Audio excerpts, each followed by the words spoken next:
fastest way to restore Roe is to pass a national law codifying Roe, which I will sign immediately upon its passage at my desk. That the percentage of women who register to vote and cast a ballot is consistently higher than the percentage of the men who do so. End of quote. Repeat the line. Women are not without electoral and or political, or maybe precise, not and or political power.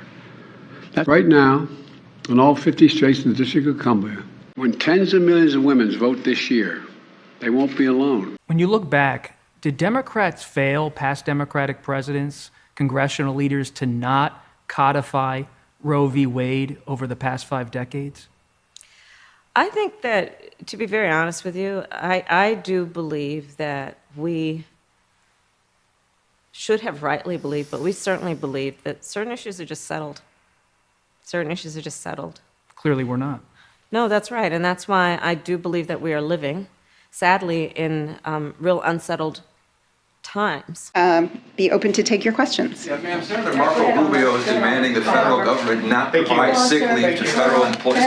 Will you respect the Hyde Amendment? Will this administration respect the Hyde Amendment? Administrator said that Biden administration. Pro-life Americans want questions. Pro-life Americans have questions too. All the questions you're taking are pro-abortion. So let me ask you this question. Senator Marco Rubio is demanding the federal government not provide sick leave to federal employees who travel to get abortions.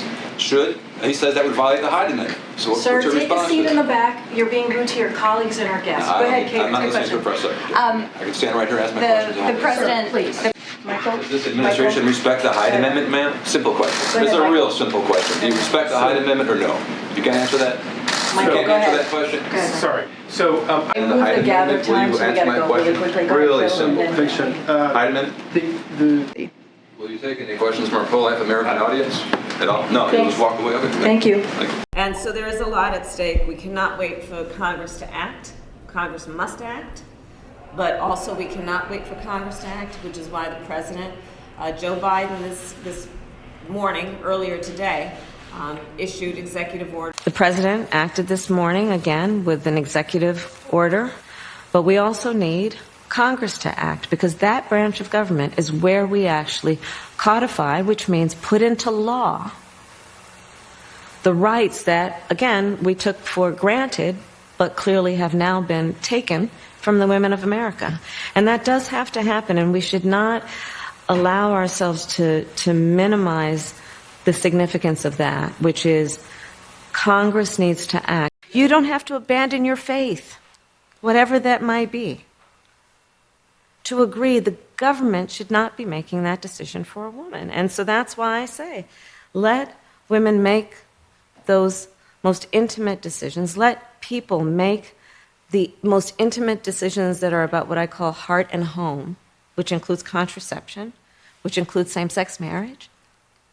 Let them make that and be free to make those decisions without government interference. In many ways, the president's rhetoric today was almost declaring war on the court. He talked about galvanizing women voters especially to act, but he said some things that are kind of unusual for a president who's an institutionalist when you're talking about a co-equal branch of government. Is it the president's view that the court is not apolitical any longer? Is it his view that it is, in fact, motivated by politics? What he doesn't, what he believes was unconstitutional, and spoke to this morning and also prior, is their decision. He believes the decision that this court has made is extreme, and it is beyond the pale. What else? Extreme Republicans that he has called the ultra MAGA of the Republican wing is planning to do. But the reality is, in order to have pro-choice senators, pro-choice House members, we have to make sure that folks have their voices heard at the ballot box. And His view that the court is now a politicized body and not an independent judicial panel. Well, he believes that this was done by raw political power. You heard him say that today, that this decision was not a constitutional decision. It was beyond extreme. It will, it will hurt people's lives. It will upend, people's everyday decision on their own body and what they can decide, what they need to take care of their health and how they want to grow their family. And so that is incredibly important as well. And again, this decision was incredibly extreme. He's called that out. He's talked about that very emphatically, as you heard him today. But we have to also do our part. We have to do everything that we can to codify Roe into law.